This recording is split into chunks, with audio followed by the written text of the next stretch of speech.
Now it's time to honor a local educator.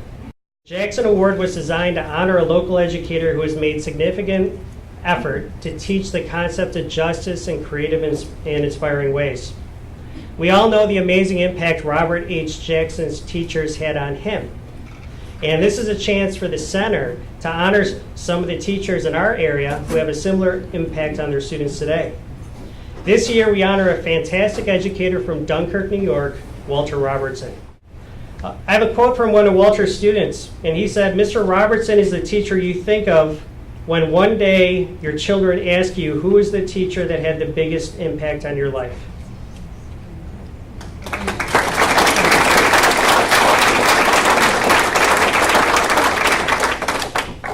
Walter has introduced several innovative programs in the classroom, including a human rights video contest. Last year, one of his students won 3rd place, and that video was shown to 5,000 teachers across the state and probably hundreds of thousands of students. He also participates in a project called Civic Voices. This is an international oral history program that has students interview democracy activists. These recordings become part of the International Democracy Memory Bank, and the recordings are actually used to teach students around the world what democracy looks like. Congratulations, Walter, on this well-deserved award.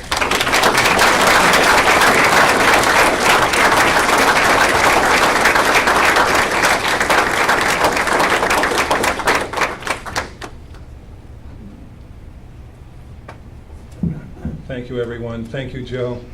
I think I'm going to have to hire Joe to accompany me everywhere I go. I'd like to thank Tim Potts, outgoing president of the New York State Council for the Social Studies, for nominating me for this award. I'd like to extend my sincere gratitude and appreciation to the committee at the Robert H. Jackson Center for considering and presenting me with this very prestigious award. I have to tell you that when I got the call from Deb Pecos one day, I was actually with my friend over there, Sergeant First Class, trained another teacher at Dunkirk High. I was waiting for him actually to come out of his home when she called me and told me about it. I didn't know I was nominated, and I have to say that the best way to win anything is to not even know that someone nominated you or that you're even in the running. I'd like to also thank my superintendents and principal who aren't here, my department chairman over there near the door, Mr. Richie Catalano, again, Sergeant Terrain, his son Zach, my daughter Marley, and my son Gabriel. My family, colleagues, and friends obviously support my efforts, and without them and my faith, nothing would be possible. To receive an award with the name Robert H. Jackson in the title is amazing and absolutely flattering. Now, here is a man from Frewsburg, a suburb of the metropolis in which you're now sitting, that had to have an amazing support network to accomplish what he did in his inspirational life. To come from such humble beginnings in this rural county is the stuff of legend. Only in this case, it's not a legend, it's the truth. Robert H. Jackson became one of the most important men in his era, not by being afraid to take risks, but by accepting challenges head on. Not enough is taught about Jackson in our schools, and that has to be one of our missions moving forward, making him a fundamental part of our curriculum so that his fighting for justice can be known and emulated by others. I try to take motivation from Robert H. Jackson when I teach at Dunkirk High School, just north of here.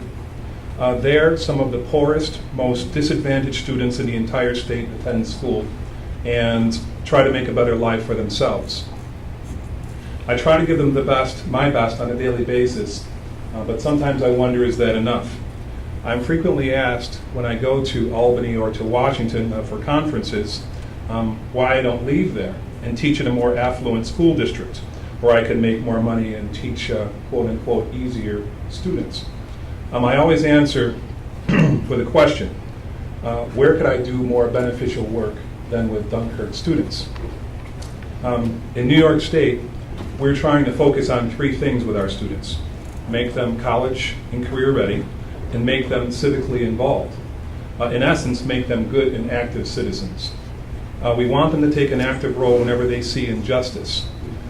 We want them, in fact, I'll tell you about one student that I taught a couple of years ago. It's actually the student that Joe mentioned, but this is my early perspective of him.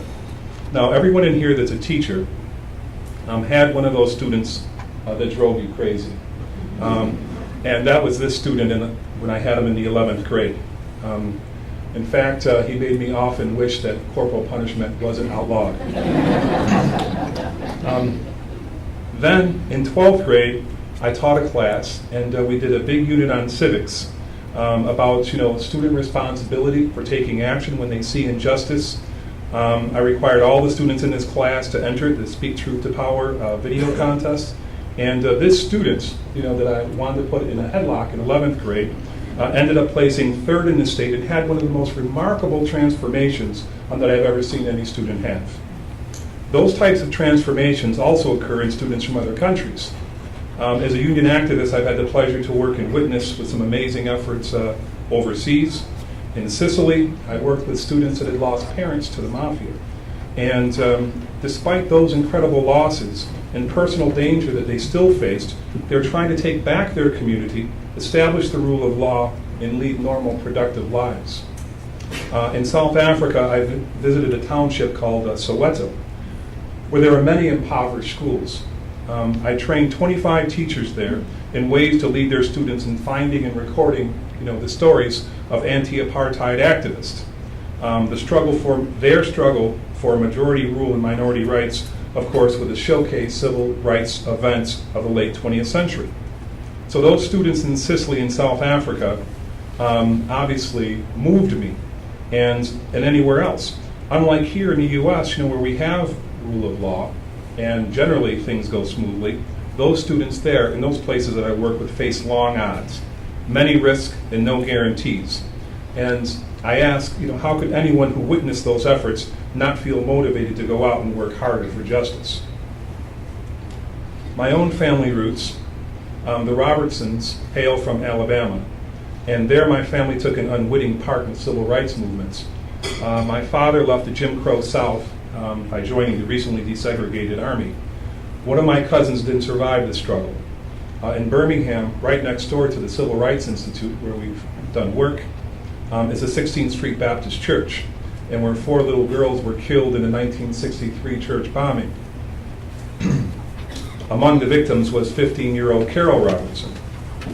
Now, sometimes, we all, no matter what we do in life, we start to think, maybe have a little pity on ourselves. Our schedules are too filled, we don't have enough time.